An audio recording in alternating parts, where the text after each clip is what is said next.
Michelle here, and welcome back to my channel. And today's video is another Monday vlog. What did I do last week? Saturday's video, I ended up doing a spring crochet idea list. I really like doing these videos because then it kind of gets me thinking, oh, like, what else should I make? Because a lot of the times I'll just be like in my head and be like, oh, I got to make all these like big projects one after another. And then I'm like, no, we could do a video where I make little projects. And I'm thinking about doing that in the next month-ish. Just depends on how my crochet schedule is. If I'm able to get something done, then I'll put that out. If not, you know, maybe I'll do a little video, because there are some projects in that video that I did. You can click the link here if you want to watch it, that I really want to make. So I'm really hoping to do that. So I did that video for Saturday because I'm still working on that gosh darn roomy raglan that just never seems to get done. But I am pretty close. I'm not going to show you the whole thing yet because it's almost done. And so I kind of want to save that for the actual video that will hopefully come out on Saturday, this Saturday coming up. I did get one sleeve done. I'm currently working on the other sleeve this week. If you're new to my channel and you like crocheting and yarn and thrifting and knitting and the 80s and all that jazz, why not hit the subscribe button? Last week, I was really focused on working on that roomy raglan. I did learn the Italian bind off, and I was really kind of hesitant of doing it because I'm like, it seems like it's gonna take forever and not a lot of people like doing it. I did it, and honestly, I really like it. I like how it looks. I like how it stretches. Did it take a really long time? Yes. Did it also take me a little bit of time to figure out how to do it? And I had to keep watching the same TikTok video over and over and over again until I got it? Yes. I understand it now, and it's really easy and I really like it. That is what I did for the bottom of this sleeve, and I just love how it looks. It doesn't even look like there's an edge on it. I think they say it just looks like it falls off, and it 100% does. This week, I'm gonna finish the other arm to this, okay? So I'm getting this roomy raglan done, and I'm gonna get it blocked, and I'm gonna be able to wear it to Knit City if I like the way it fits. If I don't really like how it looks, then I might just wear, you know, just one of my comfy sweaters. You know me. I get so amped about wearing crochet projects and then I never wear them. Like this one. This one I made in October, but because it was getting to those cooler months, I don't like wearing bulky stuff, and I know I mentioned this a lot. There's no way that I would wear this underneath a coat or a jacket. It would just be way too much, especially because I love the oversized sleeves, and trying to fit this into a jacket, my sensory issues would just go off the wall. Like I couldn't do it. But because spring is coming, actually no, spring is actually here. It just doesn't feel like spring right now. I'm wearing this one today, and I forgot how much I love this sweater. Funny thing is, last week when I was making this video, I'm really trying to use the new lav mics that I got, and it was upside down the entire time. So there's a little speaker, there's the little thing we're supposed to speak into, and it's supposed to like face up towards where the voice is coming from, where the sound is coming from, and it was down the whole time, and I didn't realize it until I stopped recording, and I'm like, of course. Luckily, I don't think the sound did anything, but now that will remind me to always have it the right way. My thing is if I do it wrong one time, it will haunt me forever. Thus, I will never do it wrong again. I fixed the mic this time, but what I didn't fix is my crooked necklace. I didn't realize it until right now while I'm editing. Working on my roomy raglan this week. Also this week, I am so excited to start my next project. I can't not do something, all right? So this week, after I am done my roomy raglan, which should be tomorrow, I should have it done tomorrow. Today, my goal is to maybe even get the whole sleeve done. If I could just get the whole sleeve up to the cuff done and get the cuff done tomorrow and Monday and have it starting to block on Tuesday, and then that way it can be like dry for like Wednesday, Thursday, totally fine. So that means if I'm done this early, I also have to work on my temperature scarf. I have not done that. I haven't finished February yet. I should maybe do that today. I gotta work on the temperature scarf. Okay, so that's, I guess, something else that I gotta work on this week is get that temperature scarf done for February. And I think I only have a week left. Like I only have to do 7 more days for that scarf. And then I gotta film the update for it, and then I can start March. That's on me. After my roomy raglan is done, I get to start my new project, which is these yarns here. I'm so excited to start it. This one here is going to be the Tulip Cardigan by Realm Designs. I will put a photo here. I loved making the vest version last year. I kind of want to make another one, but use cotton yarn, because although I like the way that I did it, it's just the way that it sits isn't really what I wanted, and I think if I would have used cotton yarn, it would have been a bit more flowy, so I might redo it this year, but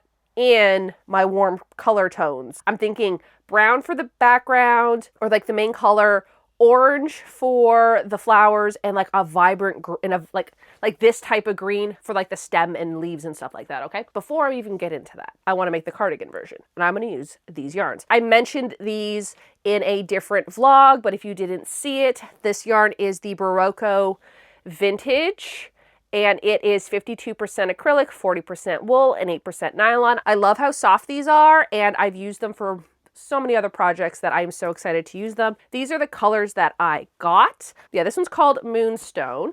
This one is called Shocking, and this one is called Grapes. So yeah, that's a little update on this week's project. I am so excited to start this project this week. Me and my sister should be going to the Fiber Forage market in Hamilton tomorrow, March the 22nd. I'm filming this on March the 21st. So, I mean, if something comes up and we don't go, but we should be going tomorrow. And the only reason why I'm not including that in this week's vlog is because I won't have time to film this part tomorrow and then add it in. And I'm probably going to be buying a few things. So I kind of want to do like a sit down and show you the things. So that will probably be part of next week's vlog. And then that way, like, you can see the footage and it can be more in depth. I don't really want to race through it in this video. And then this week coming up on, I believe it's the 28th of March, there is Knit City in Toronto. I'm really hoping to wear my roomy raglan to that. We're just going to have to see of the weather, because if it's like really raining or I just maybe don't like the fit of it and I don't want to be seen in public with it, because that sometimes happens, I won't wear it. I'm hoping to wear it. I was also hoping to get a Baggu bag, like this one here, and I was so excited for it, and it accidentally got sent to somebody else. Then Baggu contacted me telling me that, and I'm like, huh, okay, that makes sense why I never got it. But I had like this whole outfit envisioned with this bag, and now I might not have the bag for that day, which is a little disappointing, but it is what it is. That's what's happening this week. Now, I did get a few new accessories because I can't be stopped. Central Pearl, my favorite yarn store, got in new needle stoppers, and I'm really glad I got into knitting because that means I get to buy them. I love nothing more than buying cute things for hobbies. Like, for instance, crocheting. I get to buy cute crochet hooks, cute yarn, cute stitch markers, and then for like knitting, needles, needle cases, and needle stoppers. One of the ones that I got are these here. They are cats sitting on a bookshelf, okay? Look at how cute these are. These are $5.99 each, which I think is a pretty good price for something like this. And that wasn't even the one that I went into the store to get. I wanted these ones. Okay, look at how cute these are. They're cute little flowers. There's a bunch of fuzz on them. But yeah, so they just go on the end of your needles so your work doesn't fall off of them. I saw Stephanie post these ones, and that's why I wanted to buy them. And then she kept showing me the other ones, and then I saw the cat ones, so I had to buy the cat ones too. They just have like a little hole in them like that, and they also one on the top too.